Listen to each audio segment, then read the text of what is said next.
Assalamualaikum warahmatullahi wabarakatuh.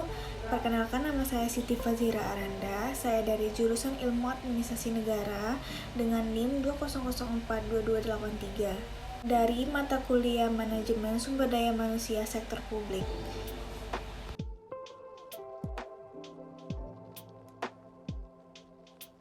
Yang pertama yaitu pengertian pemberhentian sumber daya manusia. Menurut Undang-Undang Nomor 13 Tahun 2003, pemberhentian atau pemutusan hubungan kerja adalah pengakhiran hubungan kerja karena suatu hal tertentu yang mengakibatkan berakhirnya hak dan kewajiban antar pekerja dan pengusaha.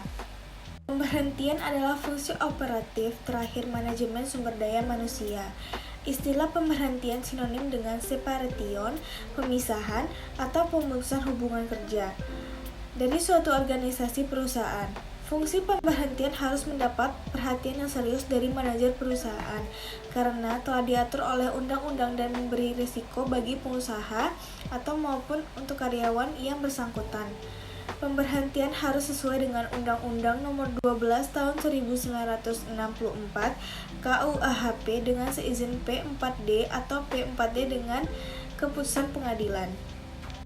Masalah pemberhentian merupakan yang paling sensitif di dalam dunia ketenagakerjaan dan perlu mendapat perhatian yang serius dari semua pihak, termasuk oleh manajer sumber daya manusia, karena memerlukan modal atau dana pada waktu penarikan maupun pada waktu karyawan tersebut berhenti. Pada waktu penarikan karyawan, pimpinan perusahaan banyak mengeluarkan dana untuk pembayaran kompensasi dan pengembangan karyawan, sehingga karyawan tersebut betul-betul merasa di tempatnya sendiri.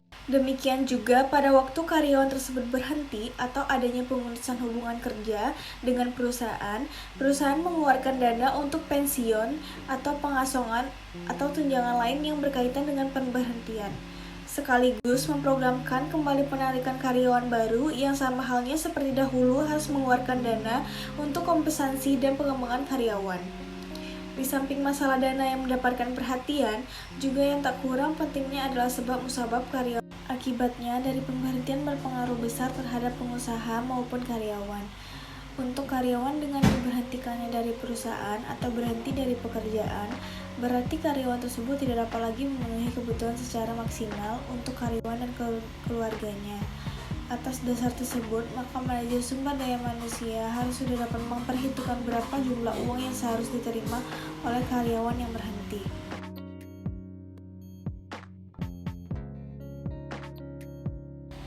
Yang kedua adalah alasan pemberhentian sumber daya manusia. Di dalam Undang-Undang Nomor 13 Tahun 2003 bahwa pengusaha dilarang melakukan pemutusan hubungan kerja dengan alasan: pertama, pekerja berhalangan masuk karena sakit perut menurut keterangan dokter selama waktu tidak melampaui 12 bulan secara terus-menerus. Yang kedua, pekerja berhalang negara sesuai dengan ketentuan perundang-undangan yang berlaku. Yang ketiga, pekerja mengerjakan ibadah yang diperintahkan agamanya. Yang keempat, pekerja menikah. Dan yang kelima, pekerja mempunyai pertalian darah dan atau ikatan perkawinan dengan pekerja lainnya dalam satu perusahaan, kecuali telah diatur dalam perjanjian kerja, peraturan perusahaan atau perjanjian kerja bersama. Selanjutnya, dasar-dasar pemberhentian sumber daya manusia. Yang pertama yaitu pemberhentian atas permintaan sendiri. Yang kedua, pemberhentian karena mencapai batas usia pensiun. Yang ketiga, pemberhentian karena perampingan organisasi atas kebijakan pemerintah. Yang keempat, pemberhentian karena tidak cakap jasmani dan atau rohani.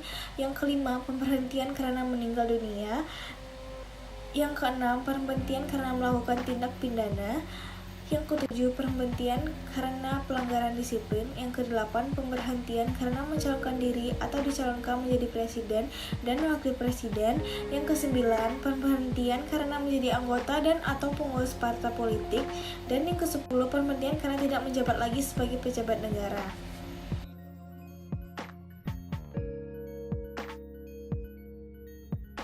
Selanjutnya ada dua macam pemberhentian sumber daya manusia. Yang pertama, pemberhentian sumber daya manusia menurut sifatnya, pemutusan hubungannya. Yang pertama, pemutusan hubungan kerja secara hormat. Yang kedua, pemutusan hubungan kerja sementara. Yang ketiga, pemutusan hubungan kerja dengan tidak hormat. Dan selanjutnya pemberhentian sumber daya manusia menurut prosesnya. Yang pertama, pensiun. Yang kedua, pemberhentian atas permintaan sendiri. Yang ketiga, pemberhentian langsung oleh pihak perusahaan.